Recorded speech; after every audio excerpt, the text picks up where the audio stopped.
Querido pré-adolescente, bem-vindo a mais uma aula, a paz do Senhor. Estamos de volta, em mais uma aula da Escola Bíblica Dominical, desta vez para estudarmos a lição de número 8. Lição de número 8 da nossa lição dos pré-adolescentes, que tem por título Quem é Deus? É o tema das nossas lições desse trimestre. E o título da lição de hoje é O Disciplinador, mais uma característica do nosso Deus. Não é verdade? O título da lição de hoje, então, O Disciplinador.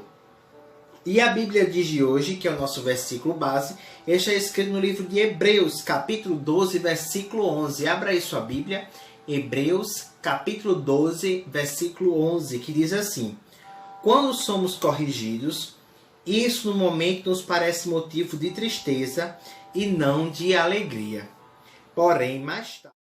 E então, para iniciar a nossa aula de hoje, eu vou dizer algumas situações e vocês vão me dizer se a Bíblia aprova ou se a Bíblia reprova, tá certo? Será que Deus, Ele quer que a gente aprove ou reprove tais situações? Vamos lá? Preguiça de estudar. Com certeza reprova, não é verdade? Ajudar os pais em casa. Aprova. Contar uma mentirinha só para não magoar a pessoa. E aí? Reprova, né? Mentira, ela sempre é mentira, independente do tamanho ou qual seja o motivo, não é verdade? Implicar com os irmãos. Reprova, não é verdade? Orar. Isso, aprova, Deus aprova. Lembra da aula que nós estudamos sobre Daniel, que ele orava quantas vezes ao dia? 3 vezes ao dia. Respeitar os mais velhos. Aprova, tanto os mais velhos quanto os nossos pais, a todas as pessoas precisamos respeitar uns aos outros, não é verdade? Aceitar o castigo. Isso, aprova. Como lemos no nosso versículo, no momento até achamos ruim, não gostamos, mas lá na frente vamos entender que ter aceitado a correção foi a melhor atitude que nós tivemos, porque vamos ter uma grande recompensa, certo? Falar sempre a verdade, aprova. Desobedecer aos pais, com certeza reprova, não é verdade? Esconder algum segredo do pai, reprova.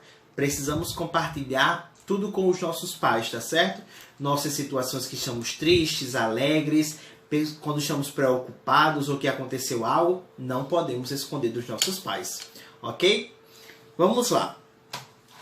A história de hoje se passa com um personagem muito legal, que eu tenho certeza que vocês também conhecem. E nós vamos aprender muito sobre ele. Para isso, eu quero que você preste bastante atenção para entender a aula de hoje. Tá certo?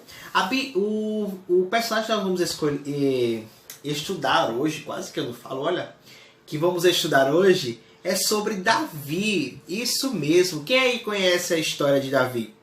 Davi era conhecido por sua toda a trajetória. Era filho de Jessé, morava com sua família em Belém, cuidava das ovelhas do seu pai.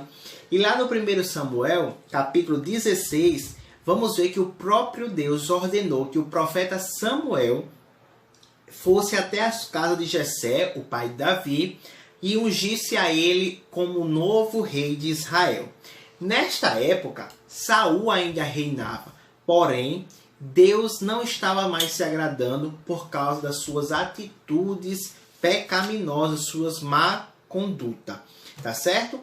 Ninguém compreendia naquele momento aquela promessa, ninguém entendia aquela situação, mas naquele momento estava se cumprindo a promessa de Deus sobre a vida de Davi, apesar dele ser um simples rapaz.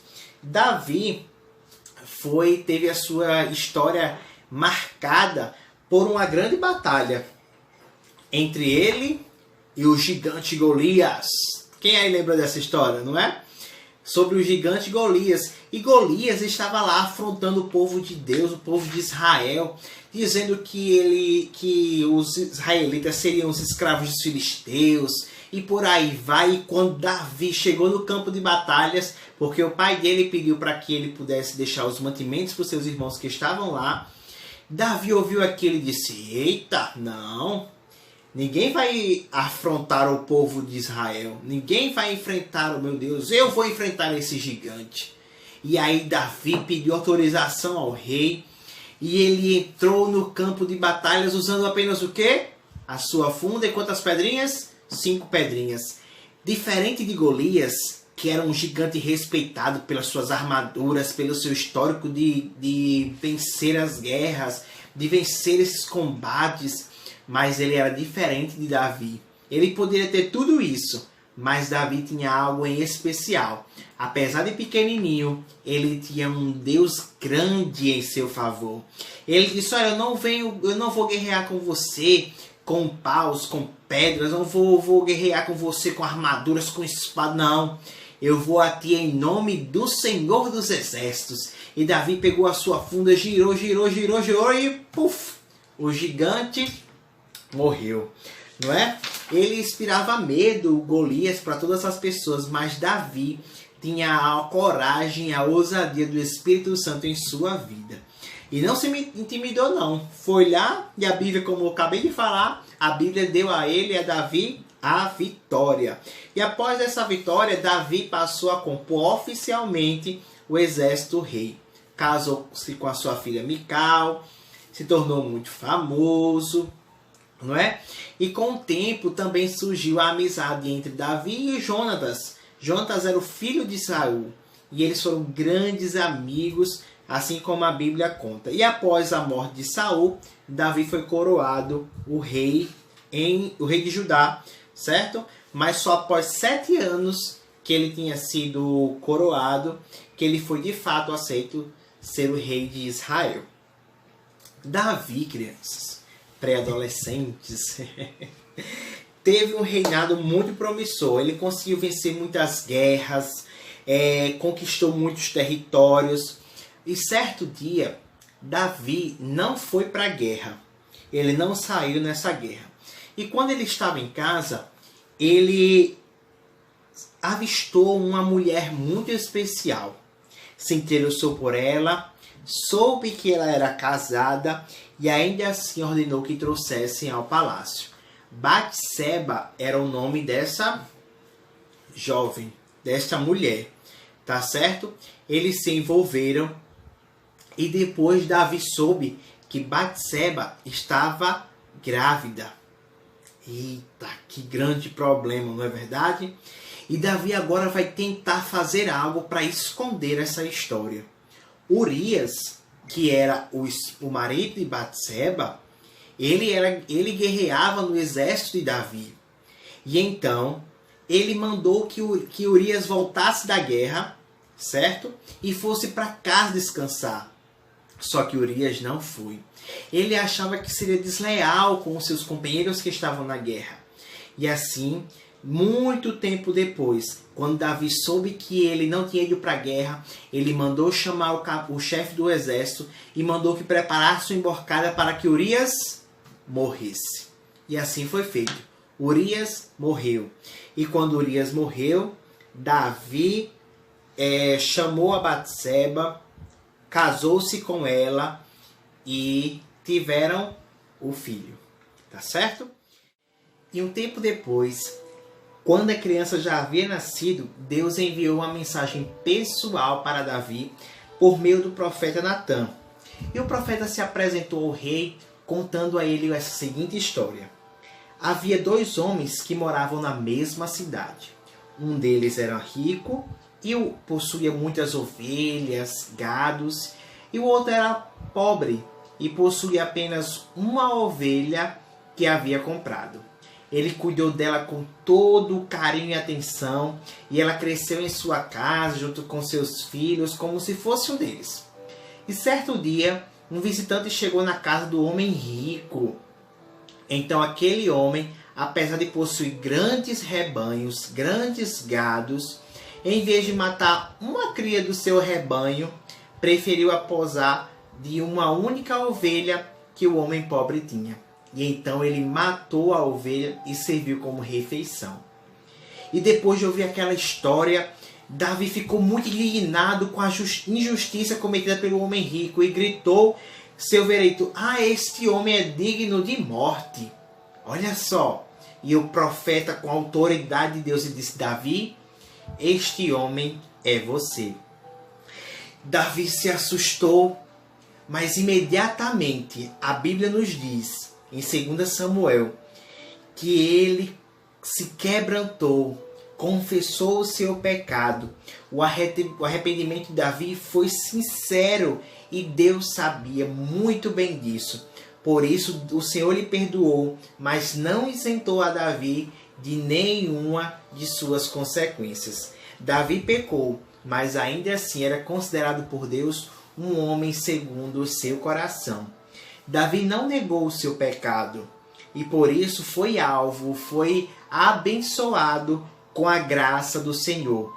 Em sua humildade e quebrantamento, ele orou e o seu clamor é conhecido lá no Salmo 51, quando ele diz assim: Senhor, não retiras de mim o teu Santo Espírito, não retira de mim a alegria da salvação.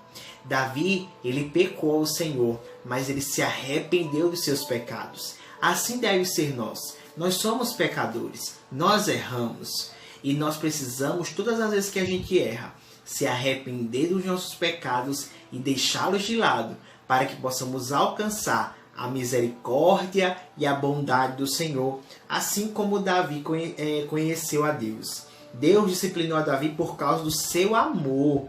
É por amor que o Senhor chama os pecadores ao arrependimento. É por amor que Deus nos corrige. É por amor que Deus faz com que a gente esteja no caminho certinho dele. O Senhor não produz o mal na vida das pessoas, das nossas vidas. As pessoas simplesmente colhem os resultados pelas suas escolhas. Porém, quando Deus vê que seus filhos estão presos em algum pecado, Ele vai através do Espírito Santo e chama para o arrependimento e dá a eles liberdade de conduzir no caminho de felicidade, o caminho de paz, o caminho com perdão do Senhor. Tá certo? Assim como ele fez na vida do rei Davi. Davi errou, pecou diante do Senhor, mas ele se arrependeu, se quebrantou diante da presença do Deus Todo-Poderoso. O Senhor o corrigiu, mas ele alcançou a graça, a misericórdia e a bondade do nosso Deus. Quando a gente leu lá o versículo, olha, diz: quando somos corrigidos, isso no momento parece motivo de tristeza e não de alegria, porém mais tarde, os que foram corrigidos recebem como recompensa uma vida correta e de paz. Hebreus capítulo 12 e versículo 11. Amém? Vamos fechar nossos olhos para que a gente possa orar? Senhor, meu Deus e meu Pai, muito obrigado por esta aula. Obrigado, Senhor, porque nós aprendemos que em Ti nós possamos alcançar a graça, o amor e a bondade sobre as nossas vidas.